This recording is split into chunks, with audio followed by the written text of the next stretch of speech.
Hey guys, this is an explanation of how to do an acid-base titration with a burette, with the indicator being phenolphthalein. So I've already taken this burette, cleaned it out, rinsed it with DI 3 times, running it through the tip. I've also rinsed it with a little bit of the solution that I'm going to put in here. Now, for our acid-base titrations, we always put the sodium hydroxide, that'll be your stock solution, in the burette for every titration, every acid-base titration that we do. And down here in the Erlenmeyer flask, this will be your unknown acid. I've already read my initial volume. That's really important to read too. So I read this and it looks to me like it's about 0.59 milliliters. So remember, 2 places past the decimal. And also, we're reading the volumes directly from this scale here. Don't add or subtract anything to that number. We just read the number directly. So it's 0 at the top, so I'm reading about 0.59 milliliters. That's my initial volume. Okay, I've got that. I've also, by the way, gotten all the bubbles out of the tip. I have my unknown acid in my Erlenmeyer flask. I have a magnetic stir bar in my Erlenmeyer flask already. And I have my stir plate. I also have a piece of white paper under here. This just makes it a little easier to see the end point or the equivalence point. So I've got all this ready to go. I read my initial volume. I'm going to turn on my stir plate so we have it spinning.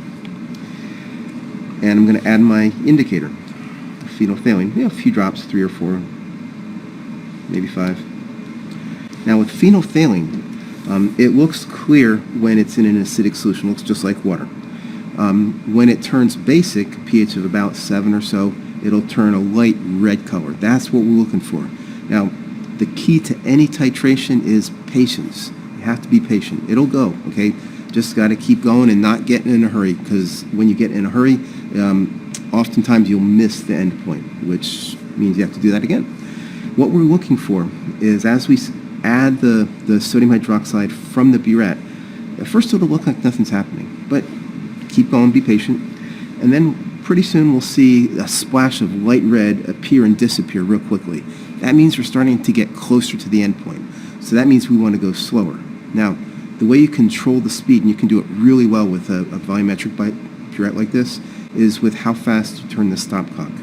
So the stopcock is closed when it's perpendicular to the tip of the burette and open when it's parallel. So we start out with it closed, of course, and the technique is to twist it 180 degrees each time.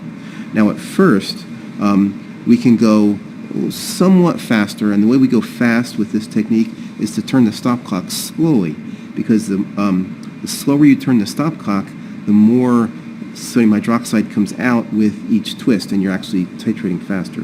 But as we get closer to that end point, we start seeing those flashes of color. We're going to need to go slower, which means you're going to twist faster, and it's always a 180 degree twist. So I'm going to start out. And I'm already seeing some light red in there, so I'm gonna slow down a little bit by twisting faster. About like that. And you know, this is your first titration. You don't know. It might go real quickly. It might take 20 mils.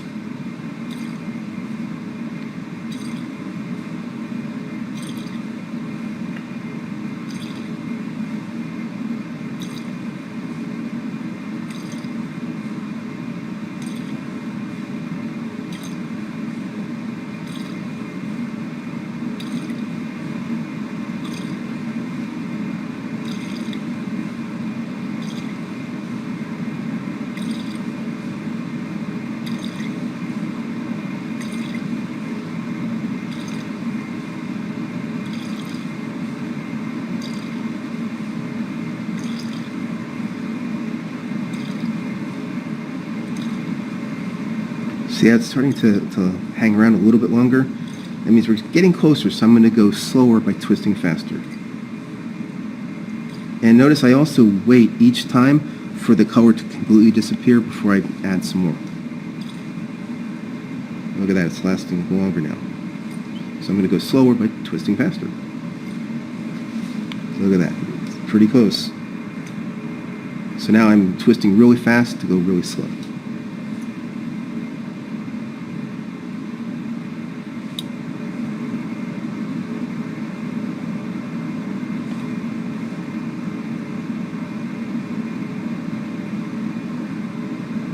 Maybe one more.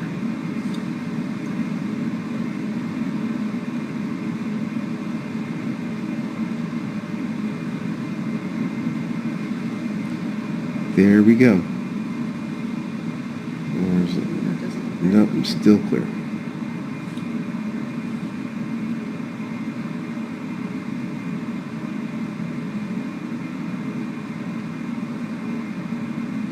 The first time you get that light red color that stays, you're done. And the lighter the better. So there we go. Looks like that's staying. So we've reached our end point. Now it's really important that we read our final volume. 2 places past the decimal, and it looks to me like it's about 9.70 milliliters. So that's what I put in my data table. And I'm finished that titration.